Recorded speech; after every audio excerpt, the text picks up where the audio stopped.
Persoonlike verantwoordelikheid. Filippense 2 vers 12 sê, julle moet julle met eerbied en ontzag daarop toelê om as verloste mense te lewe. Ek het al baie keer gehoor dat mense ophou kerk toe gaan het en die kerk verantwoordelik hou.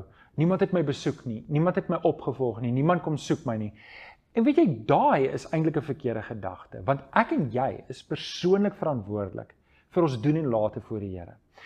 Alhoewel ons vir mekaar moet verantwoordelikheid neem, moet jy weet, niemand gaan op daardie dag, wanneer die Here ons tot verantwoording roep, saam met my staan, om my saak te verdedig nie. Dis net ek. En die Bybel leer ons uitdruklik, elkeen gaan vir elke woord, vir elke aksie, moet verantwoording doen.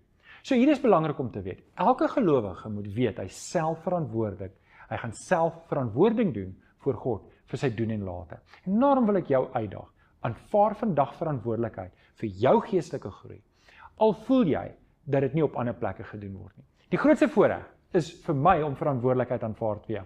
En ek aanvaar verantwoordelikheid vir jou. En ek wil graag hê jy moet geestelik groei. Maar onthou, jy gaan alleen voor die Here staan.